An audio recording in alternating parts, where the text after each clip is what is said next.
What is up, ladies and gentlemen? Steve Nosantoski here of MGoFish, coming to you from Scottsdale, Arizona.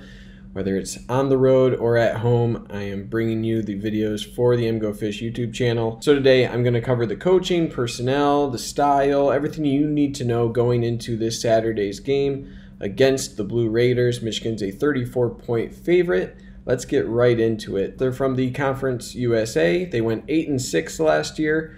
They were 7-1 in conference play, losing to UAB in the conference championship game 27-23. They ended up in the New Orleans Bowl facing Appalachian State, where they got blown out 45-13. Notably, they lost all three of their Power 5 non-conference games, losing in blowouts to Vanderbilt in Georgia, and then losing 34-23 to Kentucky. So let's get right into coaching. Head coach Rick Stockstill has been the head coach there for 13 years.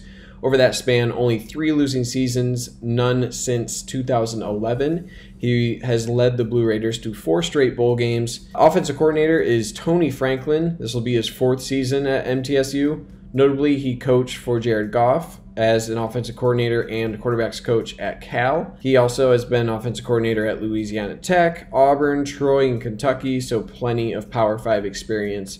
Defensive coordinator, a familiar name, Scott Schaefer.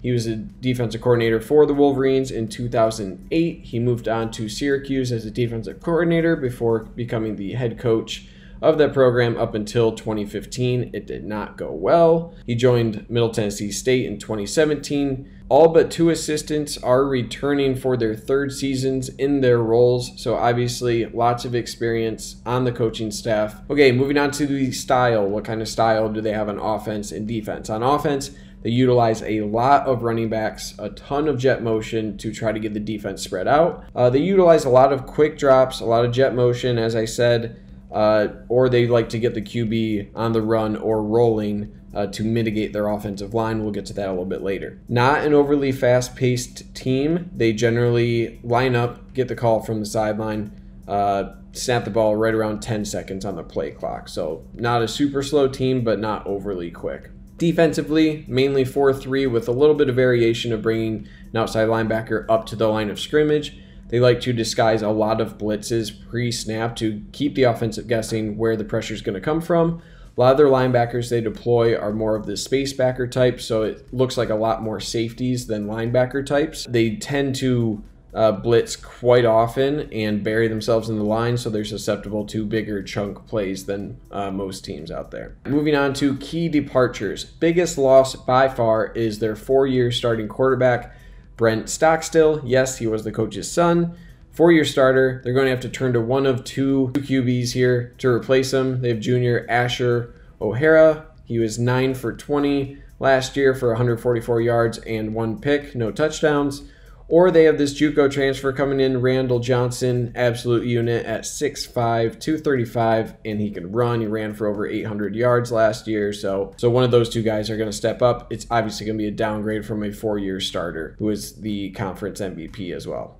They lost a few solid players from their offensive line, a tackle and both guards. One of those guards was all conference. That's especially bad news considering it was one of the worst offensive lines in 2018, so not going to expect a whole lot of good things there. Probably the weakest spot for Middle Tennessee State in 2019. They lost a few solid players from their front 7 on defense. Star defensive end Jamal James and a leading defensive tackle Rasheem Collins are both gone, as well as their leading tackler Darius Harris moves on as well. They lost their 3 top cornerbacks as well from the 2018 season.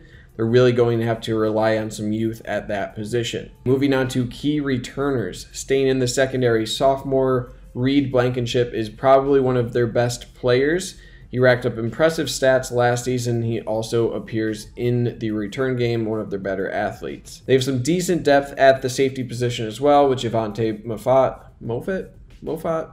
No idea. He's returning from medical redshirt after a solid 2017 season. Easing the loss of Darius Harris, their leading tackler, linebacker Khalil Brooks is one of the 3 returning linebackers with experience for the 2019 squad. Offensively, they return almost all of their running back production, highlighted by Chanton Mobley, who had 660 yards last year at 5.37 yards per carry. Brad Anderson is a guy who's battled injury the past 2 years. He's had 600 yards receiving and 600 yards rushing, so think of him as an H-back. If he's healthy, he should get quite a bit of run. They're bringing in JUCO Jay McDonald. He had over 1,300 yards rushing last year. That is JUCO. He also has a 10.48 100-yard dash speed, so obviously he's got some athleticism to bring to the program. While they lost quite a few receivers, they lost 4 of their top 6. They returned one of their best in Ty Lee. He's a 5'9" little slot bug. Expect a lot of the offense to flow through him. He had 71 receptions for just under 900 yards and 7 touchdowns last year. He's also featured in the return game. Okay, finally, things I'm going to be watching for in this game. Number 1, the defensive line should feast. This offensive line from Middle Tennessee State is not good at all, very inexperienced, not a good unit last year. If Michigan's interior defensive line, which is a position that I'm a little bit worried about, if they are not feasting on this offensive line, speaks to some trouble moving forward in the 2019 season. Number 2, coverage on the slot back, Ty Lee. Obviously, we know how the season ended last year with crossing routes and covering athletic slot bugs. Brad Hawkins or Dax Hill, they've both gotten some good talk thus far in fall camp. One of them will probably be the nickel back lined up on him. Seeing how Michigan handles an athletic slot back like that will be important moving forward for the rest of the season to see how they adjust to that sort of athlete. And finally, I want to see some deep shots against the young corners of Middle Tennessee State. Obviously, Michigan has the athletes to take advantage of that, but also with the system, you'd like to see more deep shots with the personnel that Michigan does have. Okay, guys, hopefully I kept that quick. This feels like an 8-minute video. I wanted to keep it at 5. Anyways, that's all I got for you today. If you haven't yet, check out my hype video simply titled Year 5, posted a couple days ago. Put a lot of work into that. If you like this preview, plan on doing more the rest of the season, throw a like, comment on what you'd like to see. If you're not subscribed already, please do so. Finally, expect a lot of play analysis that I posted to the channel last year. I'll be returning this year, hopefully doing just as much, if not more. Stay tuned, and I'll be bringing you guys content all season. Let's go get a W on Saturday, and as always, go Blue.